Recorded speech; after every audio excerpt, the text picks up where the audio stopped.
right, ladies and gentlemen, welcome back to the Driveway Engineer. That's my Power Stroke engine. It has no oil pan. This is Daryl. Most of you know and love Daryl already, or know Daryl and maybe don't love it. That's on you. I kind of wanted to take today's video to take an opportunity to discuss where we've been, where we've come from, and where we're going with old Daryl here. Hood hinges are garbage.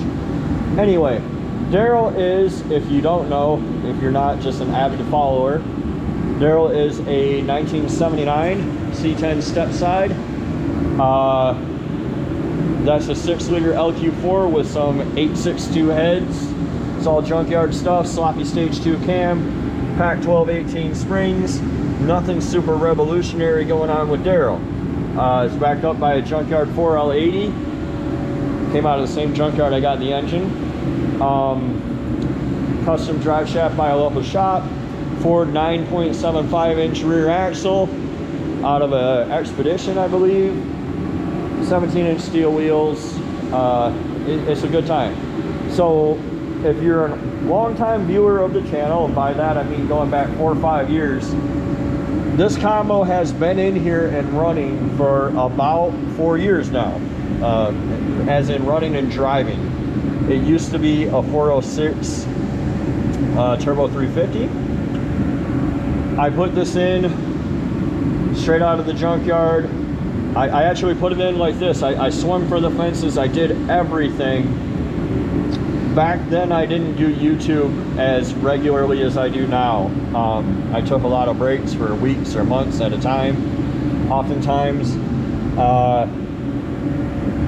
it wasn't like a regular hobby for me. It was something that I did when I felt like it.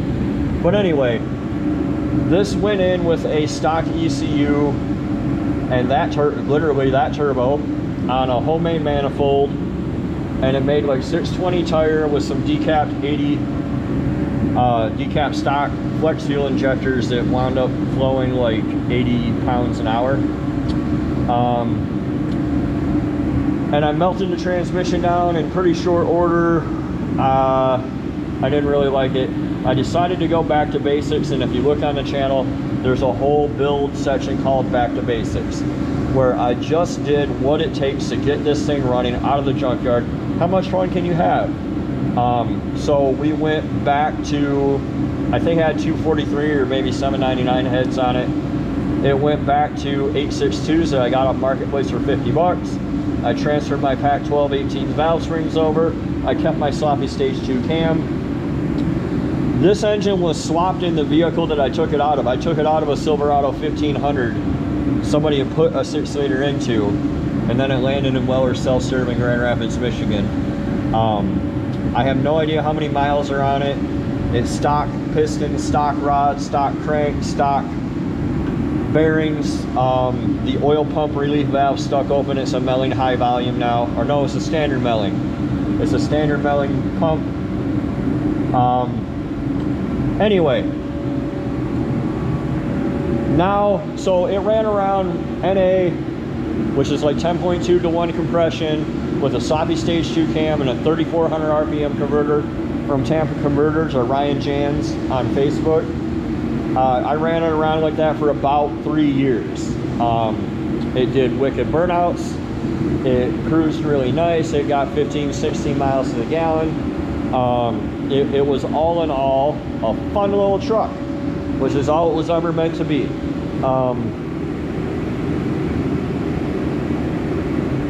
About a year ago, we built this shop for my powder coating and my plasma cutting and fabrication business.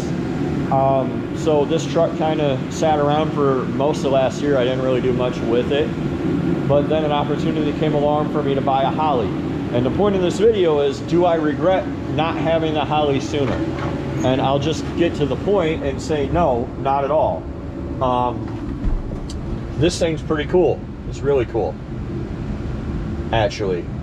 There's all kinds of neato things that you can do with it, some of which I will do, some of which I won't. but it's really cool, but you don't need it to get running. And I don't regret, if I had to go out and buy everything that's on this truck right now at retail, just in terms of engine management, I'd be into it for $1,800 for the Holly.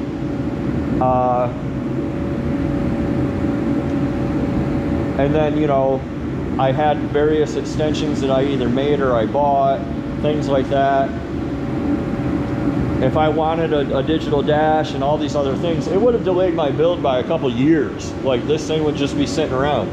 And rather than having driven it all this time, having had fun, having enjoyed myself, I probably would have gotten discouraged and sold it. I think that there's always value in getting things running now and changing the things that are easily changed later. So like this, for instance, this is my 7.3 Power Stroke. It has a cracked manifold. This is an aftermarket manifold, and I milled them both flat, and I put this one back on and it cracked. I'm not going to replace that with another aftermarket manifold. I'm going to get a factory one, whether it's new or used, and I'm going to put it back on, because this is going to be a bitch to change while it's in the car or in the truck. Same with the oil pan. The oil pan on this, it turns out, was patched with fiberglass. It had been leaking. It's a very common problem on 7.3s. So I'm going to get a better oil pan, and I'm going to change it now, because I don't want to take the engine out later to change it. Now, on my LS engine over here, the oil pans don't go bad on them. It's not like they're made out of cast aluminum anyway, but it's not like, oh, everybody knows oil pans go bad on LSs, you should change them. That's not the case. I have no reason to mess with the oil pan. That's still running a stock truck oil pan, and it's going to continue to run a stock truck oil pan. My Firebird out there will get an oil pan that's appropriate for it, because the stock truck pan won't fit it. So when it comes to, like, what do you do, what do you decide to do while you're at it, how do you decide to change things or not to change things or whatever, I go off of experience, and I go off of, you know, what do people know, what are other people saying. This is a cylinder head from my OM617, which is in my 4Runner. It's a diesel Mercedes 5-cylinder. This gasket failed right here. There were some people, some regular subscribers, that said the fire ring failed, but it doesn't appear to have failed. I'm not really sure what went wrong here. I don't know if the bolts backed out. I don't know if I never got them tight enough in the first place because I was drunk and singing songs while I was doing it. I don't know.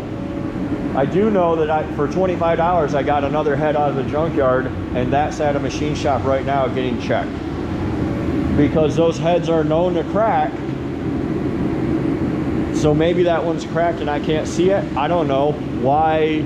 I already tried to just slap it together and it didn't work. So I did have 2 years where I drove my 4Runner around on vegetable oil, and I had a good time, and my wife and I had vacations, and we went and did trails, and we drove for free, and it was a lot of fun. And now that's over.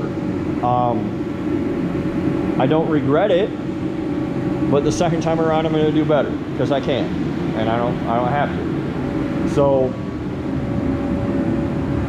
it's always a toss-up between, you know, what do you do while you're at it, and what do you let go. This is a cam for the OM617 here. There's another one over there, because I had two heads. It's overhead cam. I've thought of sending this out to have it reground or welded up and ground differently. I don't know. I don't know how much it costs. I don't know if it's worth it. I don't know if I want to do it. I just don't know. I haven't decided.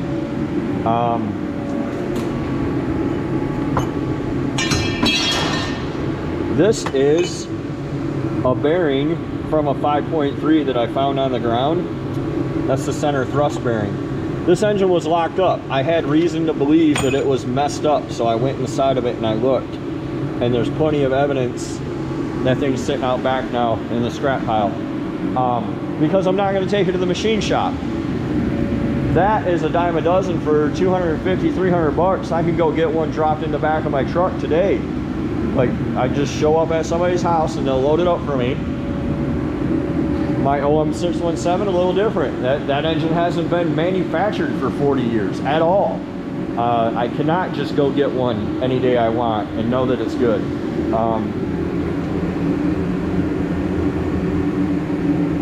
So yeah, it's always a trick, and everybody has to draw the line for themselves of where they want to go. If you want to swing for the fences and come out of the gate, nope, I can't do 350 tire. I need 700. I need 1,000. I mean, that's on you. It's your build. It's your life to live.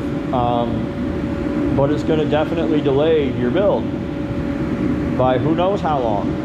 So I don't regret doing these things in steps so that I have something to use, something to enjoy in the meantime. My truck, I got 17 trucks. My Ford out there, that's like a frame off restoration or resto mod essentially.